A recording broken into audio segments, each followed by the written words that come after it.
Hey, what's up, Alderman?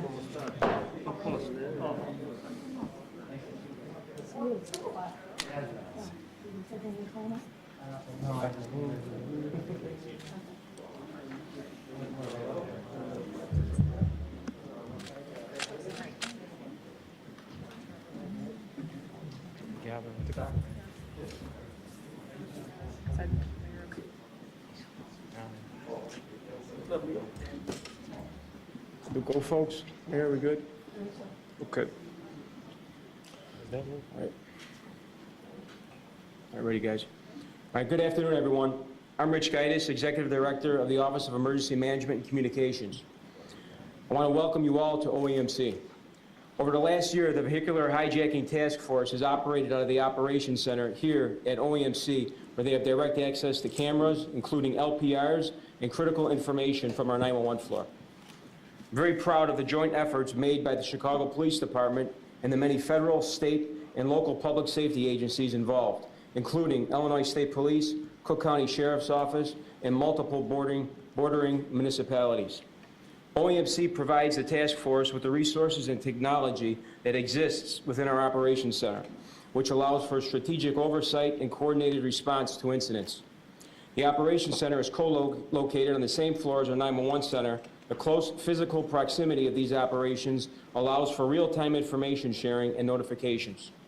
Our 911 call takers, dispatchers, watch managers, and supervisors work with responding officers and the task force on identifying trends or patterns that may emerge. They also collaborate on incidents that could involve the pursuit over multiple zones and districts. The 911 call takers and dispatchers at OEMC serve as the front line and the voice of calm for residents during their most trying moments. If you are a victim of carjacking or see suspicious activity, report it immediately. It's imperative that residents know when calling 911 to report a carjacking, they will need to provide call takers and dispatchers with critical information for the responding police officers. Our 911 personnel will ask your location, description of the offenders, description of the vehicles, license plate number, even if it's partial, direction of flight, and more. This information is vital to the task force's success. I want to commend the members of the Chicago Police Department's Vehicular Hijacking Task Force and the multiple local, state, and federal agencies involved on their hard work and commitment to the residents of the City of Chicago and our surrounding jurisdictions. Thank you. Now I'd like to welcome Mayor Lightfoot. Mayor.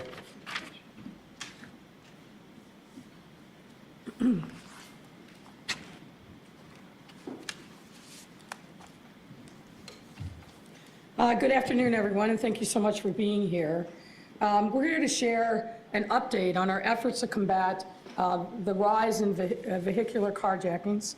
I want to recognize and thank Alderman Walter Burnett, whose ward we are sitting in. And Burnett's ward spans many areas of the city, and I know that he's had a particular concern and focus on vehicular carjackings. So I want to thank him for his work and his partnership. We also have Westchester Village President Nick Stecker and Westchester's Police Chief Daniel Babbage. Thank you both for being here. You've heard from OEMC Director Rich Gaitis. Superintendent David Brown will be speaking. And I also want to thank the State's Attorney's Office, in particular Kim Ward, who's the head of felony review, who's also here with us today. You're going to hear from other folks. I want to thank Cook County State's Attorney, also the State Police, because this work in really going after and preventing against carjackings has to be a collaboration, not only within city government, but with our regional partners. No resident in the city of Chicago or the Chicagoland area deserves to live in fear of violence. But the sad reality is that in the last year and a half in particular, there's a very real and pervasive fear of carjacking across our city, our region, and our state. And in actuality, carjackings have become a national crisis. Another reality is that criminals do not care about municipal boundaries and intentionally move across municipal boundaries from one jurisdiction to the next in hopes of confounding law enforcement efforts to bring them to justice. This is why regional collaboration and partnership are key for a range of issues, but especially when it comes to violent crime. To address this issue, we have been collaborating with partners for over a year now. Fellow mayors and law enforcement partners are standing together with me, CPD, and others to say that we acknowledge and understand the concerns and fears of our residents, particularly when it comes to carjackings. But we've been working diligently for some time now to fight back against this surge in carjacking. We also want to reassure our residents that regional law enforcement has been executing on a strategy to address this problem with notable success, and we will be expanding that strategy. In early 2021, we responded to the rise in carjackings that we were seeing by establishing the Vehicular Hijacking Task Force. This task force uses all of the technology available here at the 911 center, including a growing network of pod cameras, license plate readers, to track and identify vehicles taken and used in carjackings. Videos and information from pod cameras and license plate readers are fed to our strategic decision support centers located in CPD's police districts, which assist in responding to carjackings. OEMC also broadcasts information from the license plate readers over police radio, which helps officers quickly respond if there's a hit for a vehicle involving a carjacking. This technology also has tremendous impact on our efforts. So, for example, on January 27th of this year, a Chevy Traverse was taken in a vehicular hijacking in the 7600 block of South Cicero at 8:41 a.m. A license plate reader hit was broadcasted, and CPD's task force quickly coordinated with OEMC resources and OnStar to track and slow the vehicle. The occupants in the vehicle fled in multiple directions, but were eventually apprehended. The vehicle and a weapon were recovered, and several individuals were arrested and subsequently charged. This is why the task force work is so important, and the superintendent and others will elaborate on other anecdotes that demonstrate the importance and power of this task force and regional collaboration. This task force, as I said, is much more than just CPD and OEMC. The task force has doubled in size to perform joint vehicular hijacking operations with partners from local, county, state, and federal law enforcement agencies. During these joint operations, we have the CPD helicopter and a Homeland Security helicopter assisting in tracking of these stolen vehicles. As I said, crime knows no bounds, and this issue affects all of us. Therefore, this regional partnership is critically important. We meet regularly, share data and strategies, and perform these joint operations to make a true impact on safety for our residents across the region. This is highly collaborative, data-informed task force, and it's yielded results. And we are making arrests, and depending on the evidence, charging with criminal trespassing, possession of a stolen motor vehicle, or the more serious charge of vehicular hijacking. And still, we know that there's more that we can do. The task force right now operates on 2 watches, and we're looking to expand that beyond that. We're also looking to collaborate with our federal partners on a deeper level to determine which cases can be considered for federal charges and prosecutions. And as I said, Superintendent Brown will go into further details about some of the data and the other work and collaboration. But the takeaway is this: we have to be, and we have been, proactive and united, working to pursue and arrest carjackers. And we will continue to do this work. And I just want to uplift and highlight, and I wonder if we can turn back to the first slide. If you look at this slide, it gives you a sense of the level of collaboration that we have across the region. Cook County Sheriff's Department, and again, thank you, Director Schmitz, Berwyn Police, Cicero, Oak Park, Westchester, who's here with us today, Hinsdale, Maywood, Robbins, Dalton, Indian Head Park Police Department, Downers Grove, Villa Park, Calumet City, and also the Illinois State Police, Illinois Secretary of State Police, Lake County of Indiana Sheriff's Department, and the FBI. This is truly what we mean when we talk about regional collaboration at all levels of government. I also want to just thank all of the mayors and village town presidents across the region. We get together and talk on a range of different issues, whether it's on economic development, transportation, the environment, a host of other issues. But this is one because of that regional partnership and trust that we've been able to expand to help protect our residents across the region. And we invite and join us any other mayors or village town presidents that understand the value of this collaboration and want to address the challenges of carjacking that we're seeing across the region. And with that, I'll turn it over to Superintendent Brown. Thank you, Mayor, and good afternoon to everyone. And thank you to our federal, state, county, and suburban government law enforcement partners as well as who's standing here with us as a united front against carjacking. When we talk about police work and our commitment to ensuring visibility, engagement, and inspiring collaboration, this is exactly what we mean. Chicago Police Department has been addressing carjackings by working side by side with both law enforcement and community partners in every neighborhood. Public safety is a public responsibility, and it takes an all-in effort.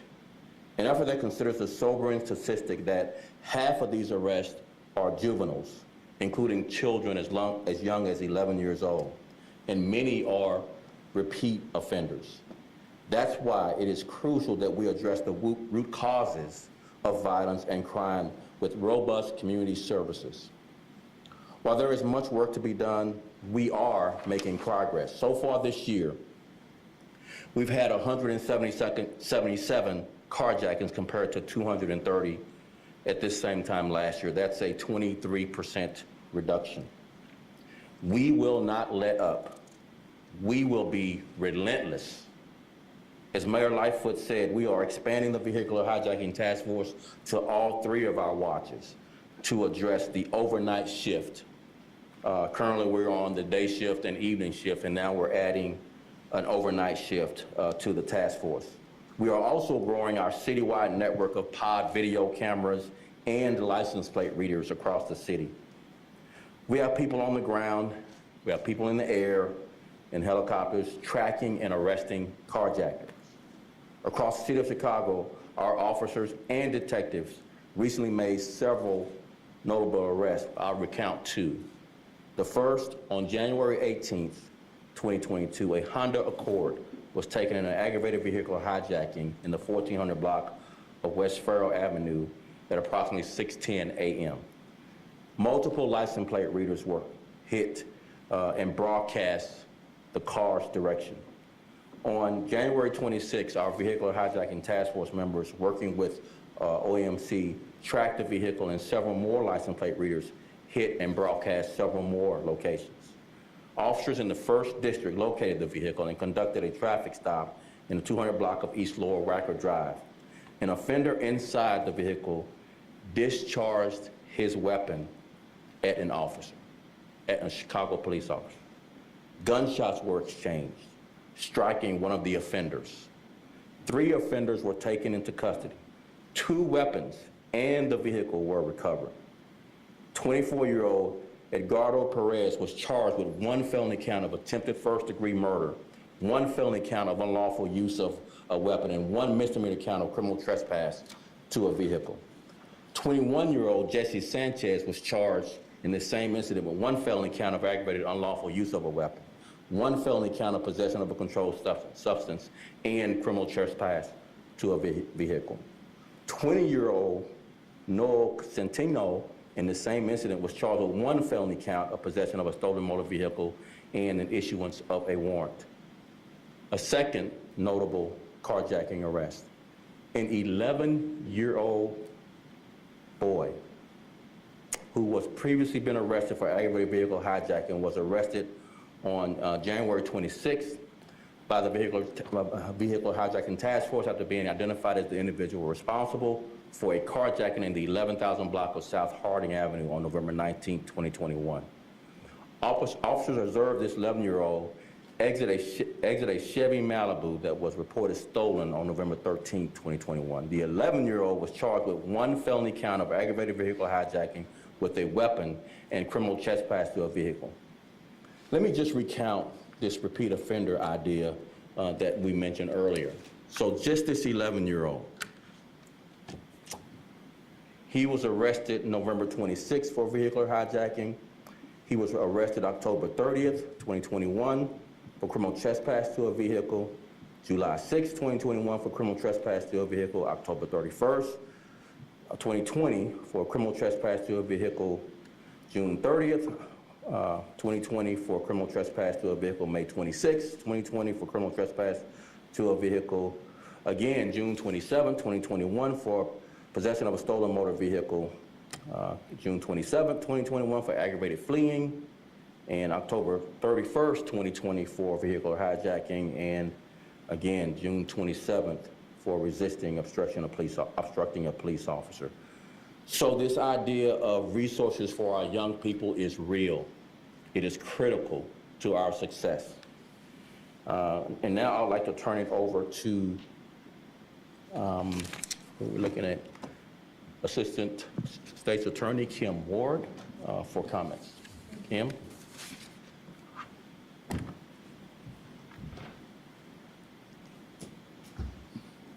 Thank you, Superintendent Brown. I appreciate it. When State's Attorney Fox was elected as the State's Attorney, she made it very clear that her focus was going to be on violent crime.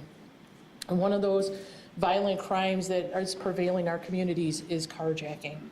It has been with great pleasure that I've been working with our law enforcement partners in the task force since the beginning of the inception of that force. Without the collaboration from our law enforcement partners, we would not have been able to charge the number of people that we have been able to charge in the carjackings that have happened. In fact, in 2021, of the cases that felony review had been contacted by law enforcement for charges, we were able to, in the city of Chicago, approve charges on 91% of those individuals. The conviction rate for those was 93% in court. As far as the county, there was a 93% countywide approval rate of cases where felony review was contacted and provided evidence and charges were sought with felony review. Those approval ratings are a direct reflection of the collaboration that we have been doing with the law enforcement partners across the state, including the Illinois State Police, the Chicago Police Department, our federal partners, as well as the suburban departments. We will continue to make that a priority, to seek justice and to hold responsible those who are out on the streets and are carjacking are the individuals in our communities. We will work tirelessly with this task force. We are proud to be part of this task force, and we are going to continue to drive to make our community safer. That being said, I would like to introduce Nick Stecker, the president of the Village of Westchester.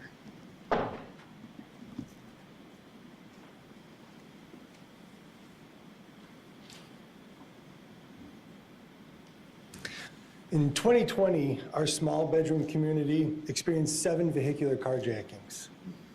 Since our involvement in the task force, we've seen a dramatic drop-off to 0 within the last 6 months. This is a prime example of when we put our resources and our support behind the men and women of law enforcement, that they will bring the bad guys to justice. This task force here can serve as a successful model for other targeted violent crimes that cross over multiple jurisdictions, as you see here, and Westchester is proud to be a part of the solution. With that being said, I'll introduce my chief, Chief Daniel Babich. I'd like to take this time and just say thank you to the mayor and the superintendent and everybody involved in this organization for this carjacking task team. Nothing worse than being a chief and you don't have no answers when you have to face a victim of your community that they were carjacked, especially when the last 7 carjacks were women. and a gun was put in their face, and they lost their phone, their purse, their car, sometimes even a small child inside, where they were able to get their child back through negotiating and not being harmed. Especially when you see footage of these women being put to the ground and these individuals taking their car. I'll just end it with this. It shows when law enforcement and all parties work united together, you can make a difference if you want to. But we all came together because we truly really care about our community, our residents, and doing the right thing and taking these individuals and bringing them to justice. And I just want to say, again, thanks to the mayor of Chicago, the superintendent, and all these members of this task force, because without a brotherhood working together, this would just be ongoing. And I got to say this, and we had 7 carjackings. We haven't had another one in the last 4 months since this unit came into operation. So it's proven itself that it is doing something instead of some communities doing nothing. And thank you.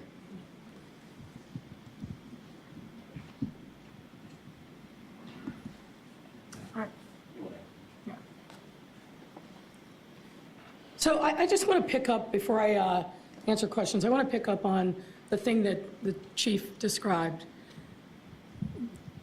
What I know, and certainly what I've heard from victims of carjackings, is this is the thing that really brings fear to people. To be in your car, driving, going about your business, running an errand, and then worrying about somebody coming up to you at a stoplight, at a gas station, at a grocery store, and sticking a gun in your face to take a car. That has got to be one of the most unnerving and scary things that anyone can experience. And unfortunately, as the chief was right, Chief Babbage was right, a lot of times this is affecting women who are running errands with their children in the back seat, elders who are out just living their lives. That's why this partnership and a relentless focus on addressing this issue of carjackings is so important. One other thing I want to add before I take your questions is this. We are seeing an inordinate number of juveniles that are the perpetrators of these carjackings. I think in Chicago, we've consistently seen 50% or higher of the people that we are arresting are juveniles. And unfortunately, the story that that Superintendent Brown told about the 11-year-old having multiple arrests, unfortunately, that is a very common thing. Now, I'm not one who believes, particularly when it comes to juveniles, that you arrest them and lock them up and throw away the key. That can't be the answer. It has to be something more. But what also is true is that there's got to be accountability. We teach our children that from the youngest possible ages, responsibility for your actions. So we are continuing to work with our county partners in particular, have recent conversations with the state's attorney. I'll be reaching out to the public defender, and we have a working group that was stood up based upon a meeting that we called back in the fall to continue to look for ways in which we can intercede and provide meaningful interventions, particularly when it comes to these juveniles. It cannot be arrest and release, because we're not solving any long-term problems by just doing that. Yes, there's got to be accountability, but I think some of these young people obviously have challenging personal circumstances, and it's incumbent upon us to understand that and then give them the opportunity to turn their lives around with community-based, proven intervention. And that's what we've also got to keep driving towards, in addition to the work of this task force. But again, I want to thank everybody involved. I want to thank all the police departments, our county, state, and federal partners. We will continue to do the work, expand the amount of resources and focus on this issue that is very top of mind for residents all across the region. But we've also got to solve and stop the problem and not just be in reaction mode. And with that, I'm happy to take your questions. Thanks, Mayor. We'll start up here. Members of the media, please keep your mask on when asking the questions. We'll start with Christian Farr from NBC. Thank you. Thank you, Mayor. And I know this is for the superintendent, but why do you think this is continuing to happen? I mean, we've had this in the media day after day after day, and also the benefit of that overnight shift, if you can kind of talk about that as well. Well, why don't I start and then I'll hand it over to the superintendent. Look, we started seeing this rise in cases in 2020, and I'll be frank and say in Chicago, there was a correlation that we believe between remote learning and the rise in carjacking. Having talked to state's attorneys who were dealing with these cases in juvenile court and others, a lot of parents went to work during the day thinking their teenagers were logged on for remote learning only to find something else. And I asked, you know, is there some new market for stolen cars? And unfortunately, the answer was no, that for many of these kids, some of whom had no prior involvement in the criminal justice system, this was pure boredom. But we're way past that point now, and we've got to bend the curve on this issue. This is why we've been driving so hard with the criminal courts, not to just process a case and then turn these young people back out into the community. We've got to do something to prick their consciousness, and frankly, for those kids who want to get out of this life, provide them with a way home, but there's got to be accountability. We can't keep seeing kids with these cases where they got 4 and 5 and more stacked up, and then they continue to reoffend. We've got to break that cycle, but we've got to do that in partnership with all the folks that are gathered here, as well as with the courts and the state's attorney's office. And we are committed to bringing everybody together, as we've been doing, to come up with some concrete solutions so we can stop this involvement of young people in carjackings, which threatens literally so many people and their safety. So, Yeah, the resource expansion to include the overnight shift really is based on data showing us carjackings happens as early as 6 in the morning as one of the cases we recounted here, and as late as 4 and 5 in the morning. So we have to cover a 24-hour period based on data supporting resources committed full-time to just arresting people who are either, criminal trespass to a vehicle, stealing the car outright, or vehicular hijacking, which is a higher felony charge, holding guns on people. So we have to cover the 24-hour period with enough resources. As we are seeing success during the evening shift, then we see more happen after the task force gets off. So we have to expand our resources to cover the entire 24-hour period. Thanks. Thanks, Superintendent. Liz Nagy, ABC 7. Superintendent, there was somebody was shot and killed over the weekend near 24th and State in the South Loop. Just wondering if there's any update on that investigation and if that was confirmed to have been the product of a carjacking. I don't have an update on that we're ready to give now. Brendan can get with you offline and give you an update. Thanks. Yeah, we'll move on to Tamam Bradley, WGN. Yeah, hi, Mayor, Superintendent. Can you speak to how you'll measure success of this task force, and when can residents expect to see significant reduction in carjackings as a result of the work this task force is doing? well, I think you just answered your question. We want to see significant decreases in a number of carjackings. I think we've made some progress, but not enough to any of our satisfaction. And as I said, it's got to be a multi-pronged strategy. We've got to be very aggressive in the resources that we put and commit to this 24-hour cycle. We've got to continue this collaboration across jurisdictional lines. But we've also got to answer the question is, why are these young people, many of whom have no prior involvement with the criminal justice system, now involved in something that is so risky, so dangerous, particularly involving firearms? And the only way that we can, I think, do that is to be direct with the ones who are caught, work with the courts and their families, and make sure that there's a measure of accountability, but also one that has community-based solutions that are going to benefit everyone for the long term. So the short term is, we've got to continue to see a decrease in the number of cases. We've got to expand the collaboration, but we've also got to ask ourselves and get at the root cause of what it is that's driving so many young people in particular to get involved in this kind of violent crime. All right, Patrick Smith, WBEZ. Mayor and Superintendent. Mayor Lightfoot, you talked about notable success over the last year. I wonder, how did the arrests for carjacking in 2021 compare to the arrests for carjacking in 2020? And how many of those arrests are for vehicular hijacking as opposed to trespassing? Well, you know that there are three basic categories of charges. The highest one, vehicular carjacking, depends upon very significant evidence that the state's attorney requires, and rightfully so. I don't know if Kim wants to speak to that issue, but we have made progress, and I'll let the superintendent talk about that. So we have a higher percentage of the cases we charge being the vehicular hijacking charge. The challenges, of course, is people are masked up much more, hooded up, hard to identify. So we charge with the possession of a motor vehicle and or the criminal trespass of vehicle. We charge them with something, even though likely many times when these offenders are masked up. And yes, we are looking at the pre-pandemic levels as the baseline. We want to be below that. So the pandemic levels is really not the way to measure success. We've had a 23% reduction, but again, that's not against 2019 or 18 or 17, or the best, lowest years that we've had even before that. And that's really our baseline, trying to reduce it down enough to where we have a significant reduction. So we'll keep committing resources. But again, I think the mayor alluded to this.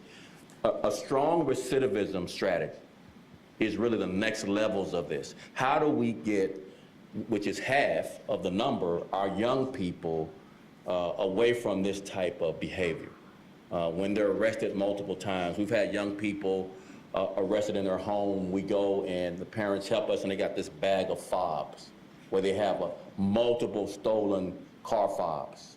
So there's something going on here with recidivism of our young people in this category of crime, and until we, with the courts and the state's attorney, come up with a recidivism strategy, really it's going to be in our juvenile courts, we'll come up with a strong recidivism strategy. You know, we don't want to be chasing our tail on this. We will have small reductions, but really the big reduction is about a recidivism strategy that works. And I'm sorry, just to follow up on that, Mayor Lightfoot, you talked about accountability. You also said lock up and throw away the key for an 11-year-old is not a real, a reasonable solution. Right. What does accountability look like if you all kind of agree that long incarceration is not a good option for especially young people? Well, for example, one of the things that we've been talking about with our county stakeholders is making sure that before these young people walk out of the courtroom door, after they're brought before a judge for charges, that they are notified of an array of community-based interventions that could help them. Whether it's cognitive behavioral therapy, whether it's mentorship programs.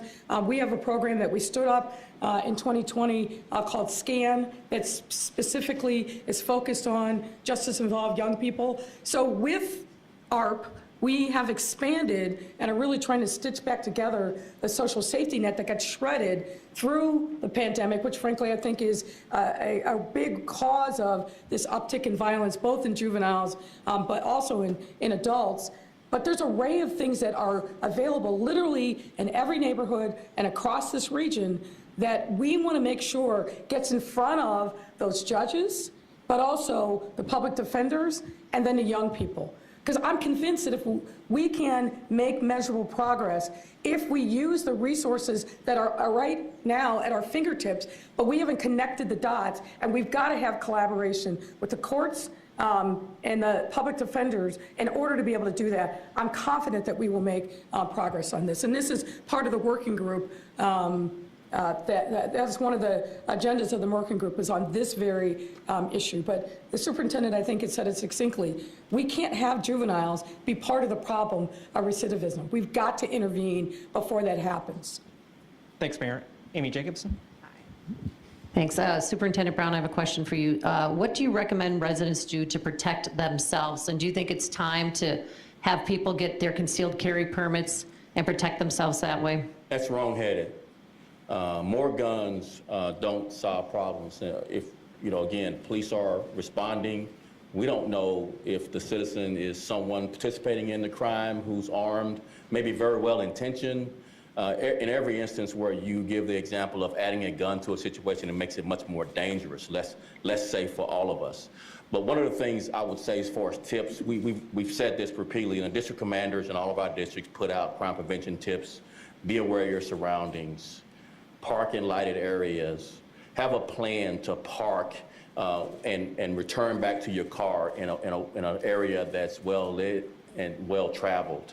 I mean, it's just thinking through the process of, if I'm going to be a victim of carjacking, what are some of the things I can do as far as where I am, being aware.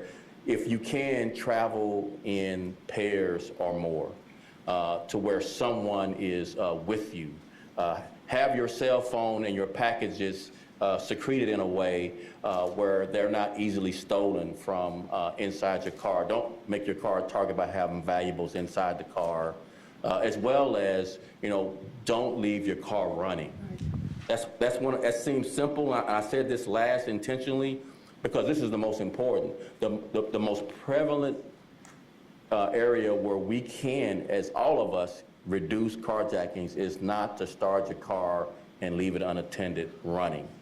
That would prevent a significant number of these cars stolen and these carjackings happening. Thank you. And Mayor Lightfoot, I know you're an attorney, and I know you respect the 3 branches of government.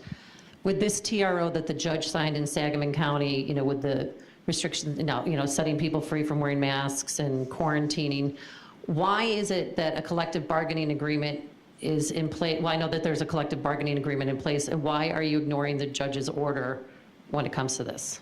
Well, we're not ignoring the judge's order. If you look at the details of the judge's order, the judge specifically, my understanding is, exempted those districts where there was a collective bargaining agreement in place that allowed for mask wearing.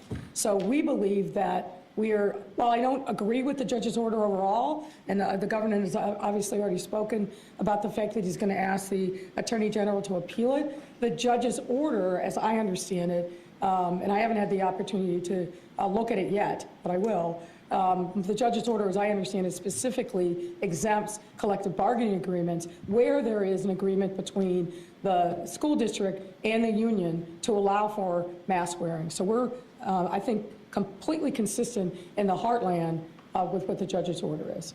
Thanks a lot, Mayor. That's a wrap, everyone. Thank you very much. Thank you.